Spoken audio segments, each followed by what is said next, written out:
Assalamualaikum warahmatullahi wabarakatuh.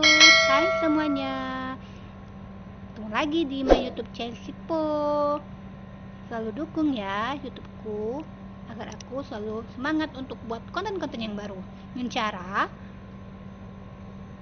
like, subscribe, dan komen, serta bunyikan lonceng notifikasinya. Terima kasih. Assalamualaikum warahmatullahi wabarakatuh. Selamat pagi semuanya. Apa kabarnya? Semoga selalu sehat, tetap jaga protokol kesehatan.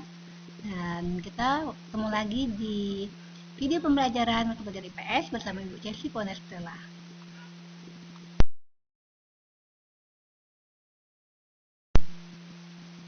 Baiklah anakku sekalian, hari ini kita belajar mengenai interaksi antar negara-negara ASEAN. Silakan buka LKS-nya, kita mulai belajar hari ini.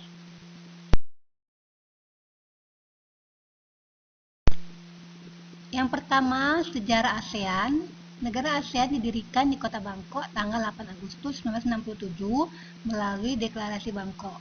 Pada bulan Agustus 1967, 5 wakil dari negara di kawasan Asia Tenggara meliputi yang pertama Menteri Luar Negeri Adam Malik Indonesia, yang kedua Menteri Luar Negeri Tanat Koman Thailand, ketiga Deputi Perdana Menteri Tuan Abdul Razak Malaysia, 4 Menteri Luar Negeri Narciso Rweca Ramos Filipina, 5 Menteri Luar Negeri Sinnathamby Rajaratnam dari Singapura.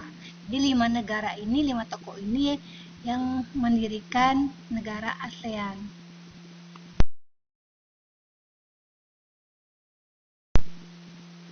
Selanjutnya yaitu mengenai latar belakang dibentuknya ASEAN. Itu ada 4 bagian saja yang Ibu akan ambil. Yang pertama, adanya kepentingan-kepentingan bersama dan masalah-masalah bersama di kalangan negara-negara Asia Tenggara.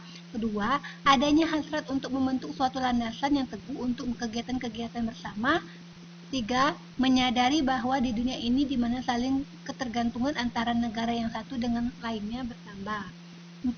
Negara-negara di Asia Tenggara sama-sama memikul tanggung jawab pokok demi mantapnya stabilitas ekonomi.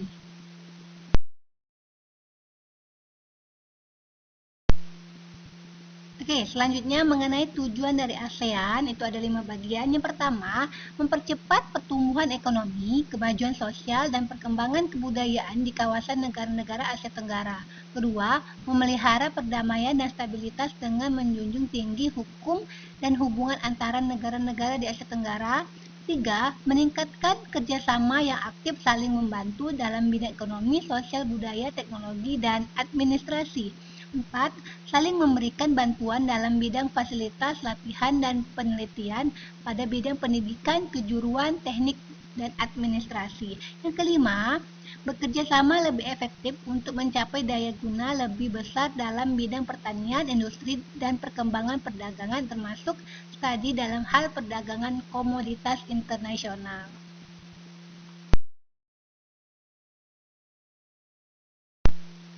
Yang kedua, faktor pendorong dan penghambat kerjasama. Ada 2 bagian. Yang pertama, faktor pendorong terdiri dari 2 bagian. Yang pertama, persamaan dan perbedaan sumber daya alam. Sebagai contohnya, minyak bumi diberi nama OPEC, ya, organisasinya. Kemudian yang kedua, kesamaan dan perbedaan wilayah atau kondisi geografis. Sebagai contoh, negara-negara yang terletak di wilayah Asia Tenggara membentuk kerjasama melalui organisasi ASEAN. Yang kedua, faktor penghambat itu ada 4 bagian. Yang pertama, karena adanya perbedaan ideologi, pemikiran. Kedua, konflik dan peperangan antar negara. Kemudian ketiga, kebijakan protektif. Keempat, perbedaan kepentingan tiap-tiap negara.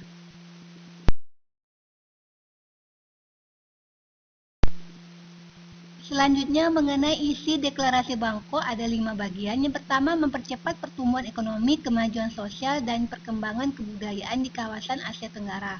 Kedua, meningkatkan perdamaian dan stabilitas regional. Ketiga, meningkatkan kerjasama dan saling membantu untuk kepentingan bersama dalam bidang ekonomi, sosial, teknik, ilmu, pengetahuan, dan administrasi. Keempat, memelihara kerjasama yang erat di tengah-tengah organisasi regional dan internasional yang ada. 5. Meningkatkan kerjasama untuk memajukan pendidikan, latihan, dan penelitian di kawasan Asia Tenggara.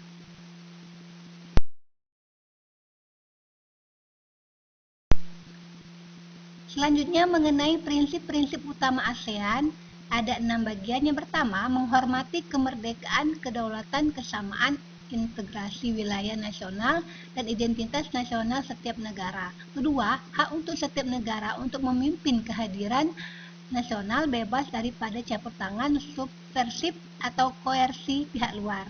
Ketiga, tidak mencampuri urusan dalam negeri sesama negara anggota. Keempat, penyelesaian perbedaan atau perdebatan dengan damai. 5. Menolak penggunaan kekuatan yang mematikan. Keenam, kerjasama efektif antara anggota.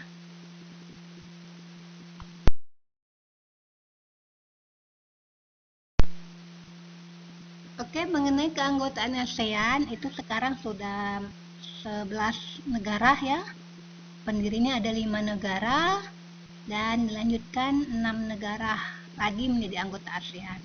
Pertama, Filipina negara pendirinya, kemudian 2 Indonesia negara pendiri, 3 Malaysia negara pendiri juga, 4 Singapura negara pendiri, 5 Thailand negara pendiri, kemudian disusul oleh Brunei Darussalam 7 Januari 1984, kemudian Vietnam 28 Juli 1995, Laos 23 Juli 1997, Myanmar sama dengan Laos 23 Juli 1997, 10 Kamboja 16 Desember 1998. Kemudian yang terakhir yaitu Timor Leste tahun 2012.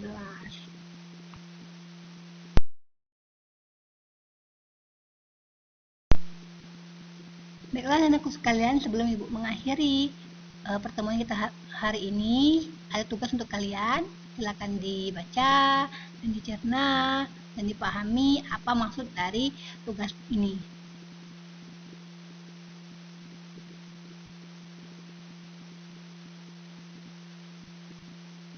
Oke, kalau kalian sudah mengerti, silakan kalian komen di video ini soal atau tugas dari pertemuan hari ini.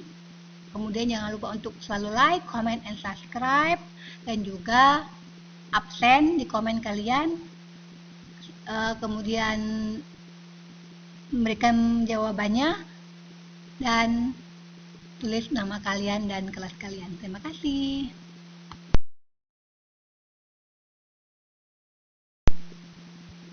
Oke, anak-anakku sekalian, sekian untuk pertemuan hari ini. Terima kasih banyak sudah berpartisipasi untuk melihat dan menonton video Ibu. Semoga tidak bosan, semoga kalian selalu mengerjakan tugas tepat waktu, dan sehat selalu untuk kalian semuanya. Ibu akhiri, wassalamualaikum warahmatullahi wabarakatuh. Sampai jumpa lagi di video pembelajaran selanjutnya mata pelajaran IPS bersama Ibu Casey.